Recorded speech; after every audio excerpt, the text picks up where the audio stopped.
Hey there, Heather Ho, there's Jeff Cutter Diamond welcoming you to yet another Cutter Top 10 sports video. And today we're going to be looking at the top 10 top 10 NBA list. And it doesn't have anything really to do with the Raptors. It has something to do with the fact that it is the top 10 NBA careers cut short due to injury or anything else, or even death.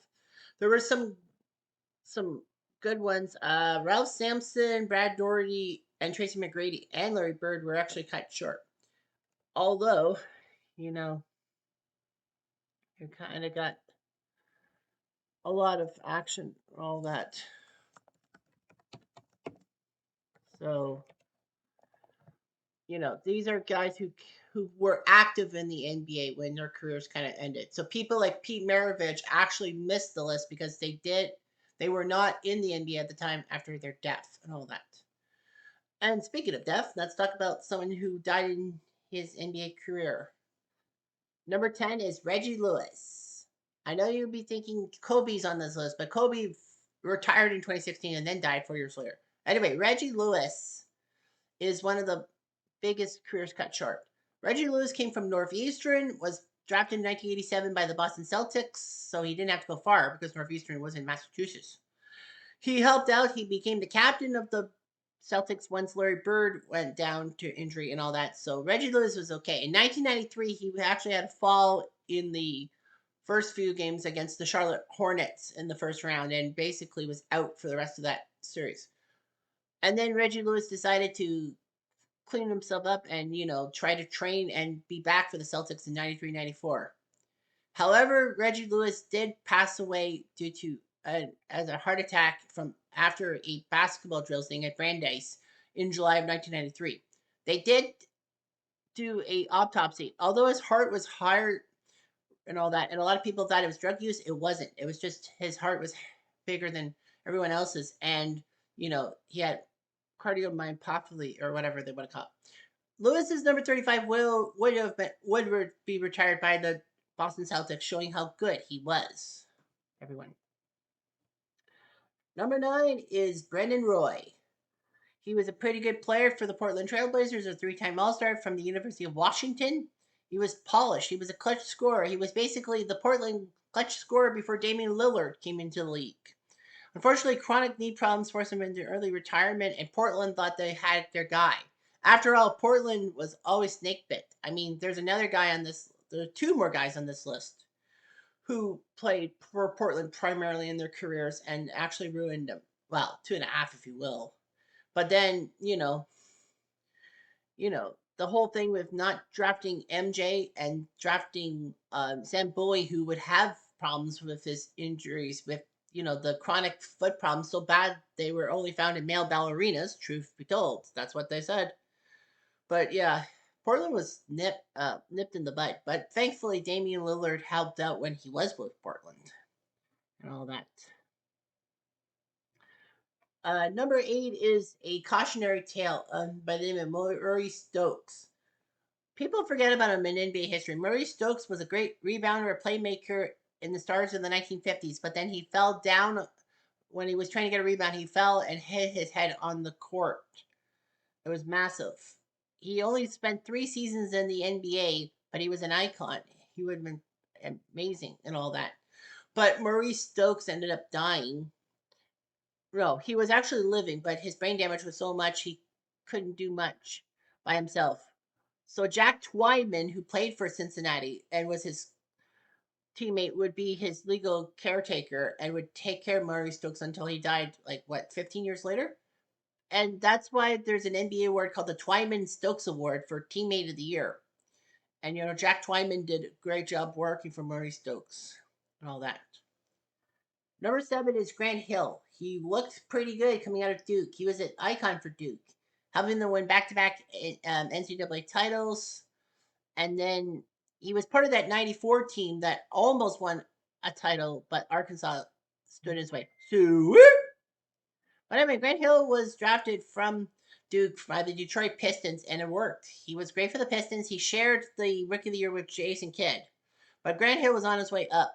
Detroit would love him for good. Unfortunately, though, injuries would hurt him, and of course, a free agent deal with Orlando ruined him too. Injuries would derail his superstar years. Orlando would also lived to regret Patrick Ewing signing him to a big deal before Ewing got himself injured. But yeah, Grant Hill would become a valuable veteran, excuse me. But yeah, Grant Hill was always good coming out of college and was a decent NBA for a time being.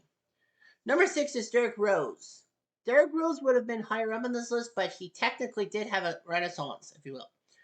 Derrick Rose was an icon coming out of the University of Memphis who almost got his team the 2008 NCAA championship against Kansas. They lost in overtime. But it actually worked out because Memphis would have been bit because of improprieties with Derrick Rose by boosters. So Memphis would have had to forfeit the title. Anyhow, Derrick Rose was drafted first overall by the Chicago Bulls, who got a lucky bounce to be the number 1 pick. And he helped out. 3 years later in 2011, he was MVP. And then in 2012, in the playoffs, he suffered a massive knee injury in the first round against the Philadelphia 76ers. The problem was for the Bulls was that the Sixers actually beat the Bulls in 6 games to win the first round, making it an 8-1 upset. But that 8-1 upset is less known because, after all, Derrick Rose's injury did ruin him. He would have a long career afterwards with the Knicks and the Timberwolves and a few other teams like Cleveland. But unfortunately, injuries took away the explosive prime. He is a generational point guard. He did have flashes of brilliance, but he wasn't the same guy. No, he wasn't. Number 5 is Greg Oden, the first of the 2 Portland people I'm going to talk about. Greg Oden was picked first overall from Ohio State. The Ohio State assholes. Sorry, I'm a Michigan guy, in a sense. But yeah, he was first overall in 2007. It was a choice, Oden or Durant. Portland liked Greg Oden. They needed a center. They kind of feel like they needed a generational center the first time since Bill Walton. Whoa, we'll talk about later. But anyway, Greg Oden was there. Portland could have easily taken Kevin Durant. Durant would play for 1 game for years for Seattle before the franchise went to Oklahoma City, and he played that too, and did quite well for himself. KD's still in the league. Unfortunately, knee injuries kept him from getting a full chance to show what he could have been, and basically Portland would rue the day they got Greg Oden instead of Kevin Durant. So yeah, it was feeling bad. It was akin to '84 because they passed up MJ for Sam Bowie, but Bowie's injuries would hurt him as a center and all that. Number 4 is Yao Ming.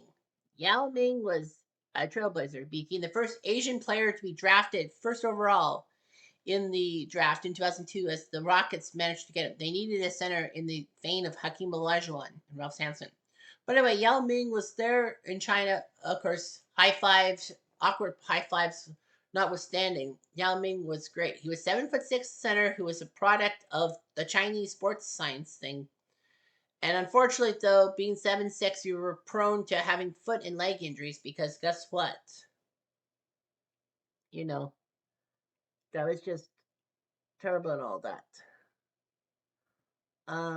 So yeah, injuries happened for a reason. And Yao was still an 8-time All-Star in the NBA. He was a dominant center, and so he should be, even though Shaq did insult him, being racial towards him. But Yao Ming was great. His global impact was enormous, bringing NBA and Asia, especially China, into a proudness. Yao Ming, no, sorry, I was going to say Yao Ming was on that show Fresh Off the Boat, but that was Jeremy Lin. Anyway, Shaq was. But anyway, his NBA prime ended far too soon, and what it might have been if Yao Ming was still a good player. Number 3 is Bill Walton. Bill Walton was an NBA champion. He was a Finals MVP. He was a regular season MVP. Unfortunately, though, injuries would ruin him. He was a star for UCLA back in their glory days in the 1970s, and then Portland managed to pick him up. I don't think it was first overall, but yeah, Bill Walton played for Portland. 1977, they got to the NBA Finals. They were down 2-0 to Philly, came back to win 4 straight, and Bill Walton was Finals MVP. He became the regular season MVP and an NBA champion. He would get foot and ankle injuries, robbed him of sustained prime. It ruined Portland in the 78 season, the year after they won the title, because they were actually in contention to be the Western champs. But injuries would ruin him. His peak was brilliant enough to suggest he could have been ranked higher historically. So he was. The Clippers, when they were in San Diego before Los Angeles, took their chances on Bill Walton with a massive trade from Portland. Unfortunately, though, it bit them in the ass. He went to Boston. He was a bench player for the 1986 Celtics, winning the World Championship. So at least he could play, but yeah, injuries ruined him. And of course, we lost Bill Walton a few years ago. Number 2 is Razan Drazen Petrovic. He was becoming a great shooter. He was a pioneer for Europeans everywhere. He came from what is, well, it was Yugoslavia, but now known as Croatia. Petrovic played for Portland, then New Jersey. He was trying to give Europeans a voice in the NBA and all that. He was a good guard. He was well liked at age 28, and people liked him.